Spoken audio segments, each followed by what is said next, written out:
Hi! My suitcase is still nowhere to be found. They don't know where it is. It really affected my post-holiday mood. I don't even feel like making videos on any sort of beauty or tips at the moment.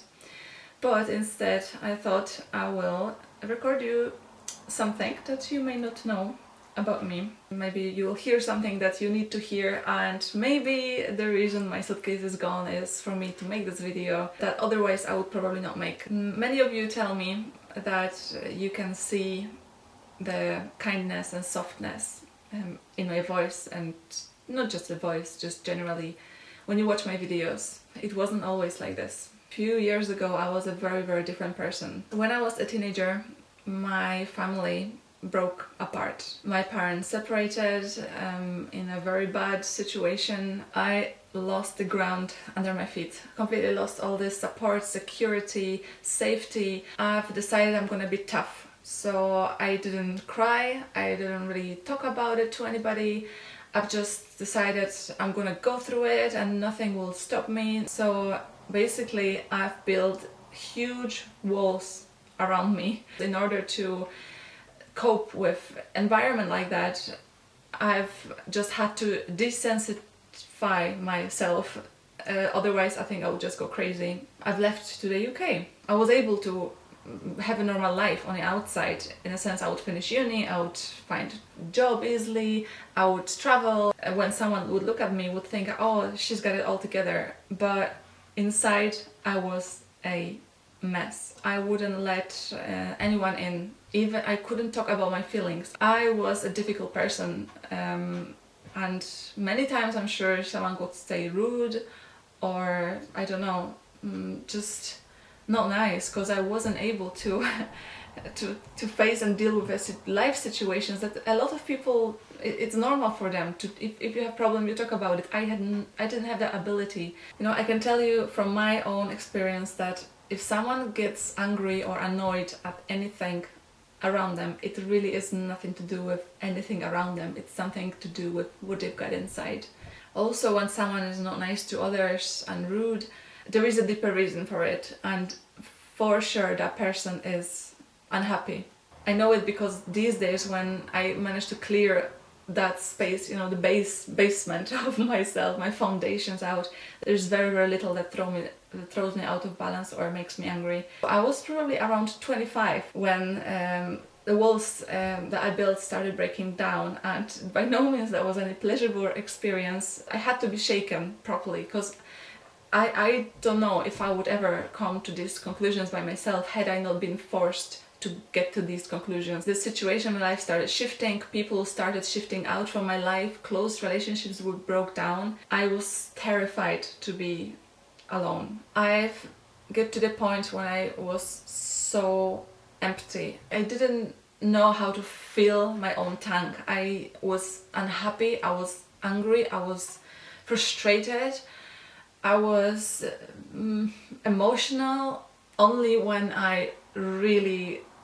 grabbed myself and really sat with myself face to face and started looking piece by piece as what is this that makes me so unhappy. That's when things started changing. I've been through tremendous changes over the last few good months. I've learned how to love myself, how to respect myself, how to accept and forgive myself for being who I was and finding the reason why I was behaving like that. I had to learn to fill my own tanks. It's such a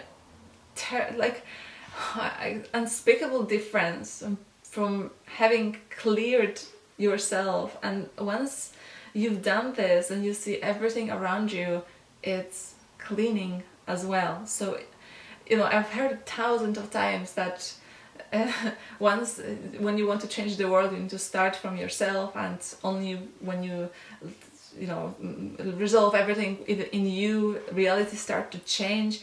I knew this in my head, but I didn't have a experience of it, and now I do. It's true. So once the walls broke down, that's when the softness and kindness came out.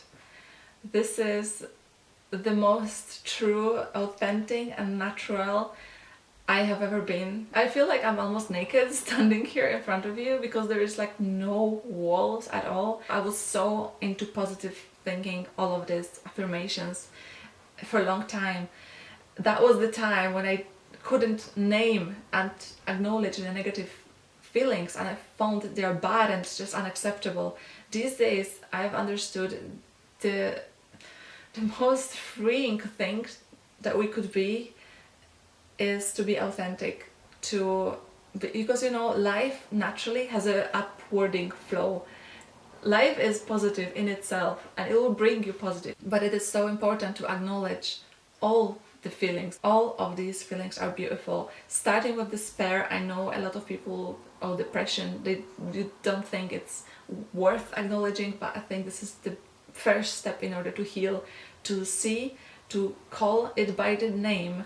And once you do this, it starts to lock itself in a correct space in your heart, without hurting you anymore. Because once you give a name on it, it's not this unidentified monster anymore. It is just something that has a name. I'm not gonna lie, every area of my life flourished. I could not even imagine that this is possible.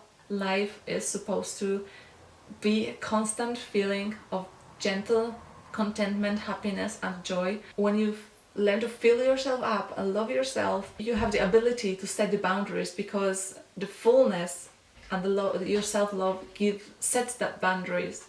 So anything that doesn't contribute to self-love, you naturally can say no, set a boundary and shift away from it. Today I know this is healthy. I had no idea for almost 10 years how healthy looks like, how healthy living, healthy relationship look like. But perhaps you can relate to what I've said. If there is anything I can expand on that, or you would like me to expand on after this video, please let me know. And fingers crossed for my suitcase. Thank you very much for your attention. Bye bye.